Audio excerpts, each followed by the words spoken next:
আসসালামু আলাইকুম ওয়া রাহমাতুল্লাহ। দর্শক, ভারতীয় ভিসার নতুন আপডেট নিয়ে আমি আপনাদের সামনে হাজির হলাম। একটু আজকে খোলামেলা বাইরের পরিবেশে। তো বন্ধুরা, যে বিষয়টা আমি মানে স্পষ্ট করতে চাই যে আমি ইতিপূর্বেও কিন্তু আপনাদেরকে বারবার বলেছি যে আসলে এই মুহূর্তে ভারতের ভিসা বাংলাদেশিদের জন্য কতটা কষ্টকর বা কতটা কঠিন। তো কঠিন থেকে কঠিনতর পর্যায়ে তো এটা চলেই গেছে বলতে গেলে। এরপরে আবার কাশ্মীরে হামলা, এই কাশ্মীর হামলা নিয়ে এখন তো মনে করেন যে ভারত নতুন করে আবার নতুন ধরনের ফাঁদ পাতবে, এটাই স্বাভাবিক। এমনকি তারা যে উদ্দেশ্যে এই হামলাটা করিয়েছিল বিজেপি, সেটা কিন্তু তাদের সফল। এটার মাধ্যম দিয়ে কিন্তু এখন মুসলমানদের উপরে দমন পীড়নের একটা মানে কি বলবো, নতুন একটা রাস্তা তারা তৈরি করে ফেলেছে। এমনিতেই তো বেশ কিছুদিন যাবত মুসলমানদের উপরে তারা দমন পীড়ন করছিল, এখন আবার নতুন করে দমন পীড়ন শুরু হয়ে গেছে। যাবে বলবো না, হয়ে গেছে। গেল 2 দিনে প্রায় 2000 কাশ্মীরি মুসলিমকে তারা গ্রেপ্তার করেছে। তো তাদের তো নতুন নতুন ইস্যু লাগে বাংলাদেশের ভিসা নিয়ে কথা বলতে বা বাংলাদেশের ভিসার বিষয়টাকে পিছিয়ে দিতে নতুন নতুন ইস্যু লাগে। তো এই মুহূর্তে আসলে ইস্যুর কোনো অভাব নাই, নতুন নতুন ইস্যু যতই বলেন আপনি মানে আছে কিনা। তো এই মুহূর্তে সবচেয়ে গরম ইস্যু হচ্ছে কাশ্মীর অ্যাটাক। এছাড়াও হচ্ছে গেল কয়েকদিন আগে বাংলাদেশ এবং ভারত উভয় পক্ষের যে ট্রান্সশিপমেন্টের বিষয়টা ছিল, এটা নিয়ে তো একটা মন ধরাধরি হয়েছে। বাংলাদেশও মনে করেন যে তাদের অনেকগুলোই পণ্যের আমদানির উপরে নিষেধাজ্ঞা জারি করে দিয়েছে এবং এর ফলে ভারত প্রচন্ড রুষ্ট। যদিও বা তারা প্রথম প্রথম বলছিল চাল দিব না, আলু দিব না, তোরা না খেয়ে মরবি। আলহামদুলিল্লাহ বাংলাদেশ এখন চাল এবং আলুতে স্বয়ংসম্পূর্ণ হয়েছে।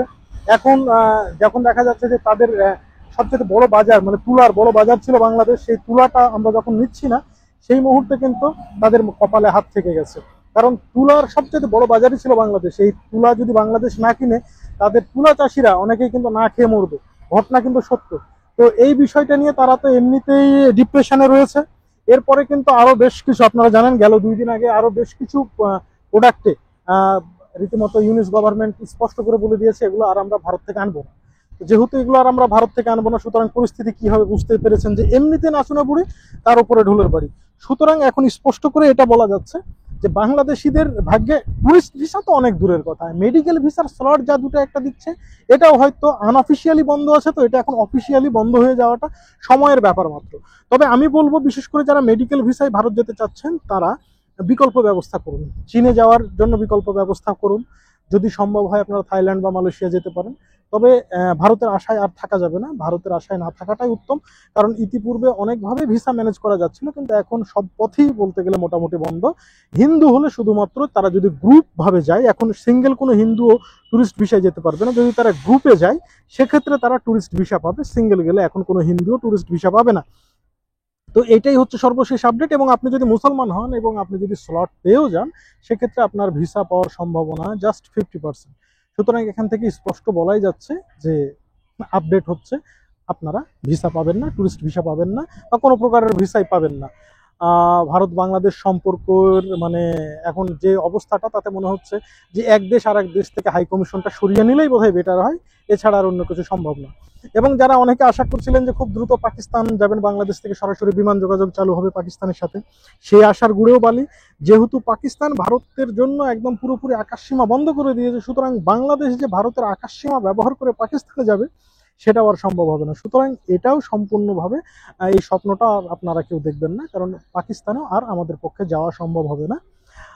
এটাই হচ্ছে সর্বশেষ আপডেট। আসলে আপডেট বলতে ভালো কিছুই এই মুহূর্তে নাই, এটাই সর্বশেষ আপডেট। এবং আরও একটা বিষয় আপনাদেরকে বলে রাখি যে এই মুহূর্তে অনেক দালাল চক্র কিন্তু সক্রিয় আপনাকে ভিসা পাইয়ে দিবে বলে। তবে আমি বলছি চোখ কান খোলা রেখে আপনারা তাদের সাথে লেনদেন করবেন। লেনদেন করবেন না এমনটা বলবো না, লেনদেন করুন।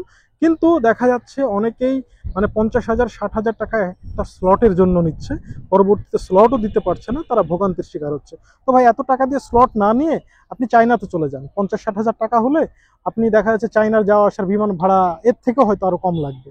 তা আপনি বনানীতে যে চীনের নতুন একটা ভিসা সেন্টার ওপেন করা হয়েছে, আপনি সেখানে যেতে পারেন আপনার মেডিকেল ভিসার জন্য। এবং খুব ইজি ভাবে, খুব সহজে কিন্তু চীনের মেডিকেল ভিসা পাওয়া যাচ্ছে। আমি বেশ কয়েক ভাইয়ের সাথে আমার কথা হলো, তারা বললো যে ভাই আসলে এতটা কোনো ভোগান্তি নেই, চীনের মেডিকেল ভিসা খুব ইজি ভাবে পাওয়া যাচ্ছে। এবং চীনের চিকিৎসার মান অবশ্যই ভারতের থেকে অনেক অনেক বেটার। আমার সাথে গতকাল রাত্রে এক ভাইয়ের কথা হলো, তিনি চীনে গিয়েছিলেন ট্রিটমেন্ট করাতে। এবং তিনি বললেন যে ভাই, যদি স্কিলের কথা বলি তাহলে চীনের স্কিল বলতে হবে ভারতের ডাক্তারদের চাইতে কমপক্ষে 30 গুণ বেশি। তো সুতরাং আমার কাছে মনে হয় যে আপনারা দেরি না করে, যদি আপনার সামর্থ্য থাকে, কিছু খরচ বেশি, তিনি বললেন যে ভাই কিছু খরচ বেশি, তিনি ভারতেও ট্রিটমেন্ট করিয়েছেন, আবার চীনেও ট্রিটমেন্ট করাচ্ছেন, তো খরচ কিছু বেশি হয়েছে, তবে সব মিলিয়ে কিন্তু একটা স্যাটিসফ্যাক্টরি লেভেল আছে। এবং বললো যে সেখানে কুনমিংয়ে তিনি ছিলেন বেশ কয়েকদিন, ট্রিটমেন্ট শেষ করে তিনি এসেছেন, এবং সেখানে হালাল খাবার দাবারের কোনো সমস্যা নেই, এবং ভাষাগত সমস্যাটাও নাকি নাই সেখানে, নাকি একদম কমপ্লিটলি গভর্নমেন্ট থেকে সিস্টেম করা হয়েছে, একজন দোভাষী রাখা হয়েছে, তিনি তাদের কথাগুলো ট্রান্সলেট করে দিচ্ছেন। এবং তিনি তার মানে কথাবার্তায় যে সন্তুষ্টির ছাপ আমি পেলাম, তাতে আমার কাছে মনে হয়েছে আলহামদুলিল্লাহ। তো চাইলে আপনারাও যেতে পারেন, ট্রাই করে দেখতে পারেন, কারণ জীবন আপনার, সিদ্ধান্ত আপনার। ভারতের ভিসা জুটবে না, মিলবে না, এটাই স্বাভাবিক।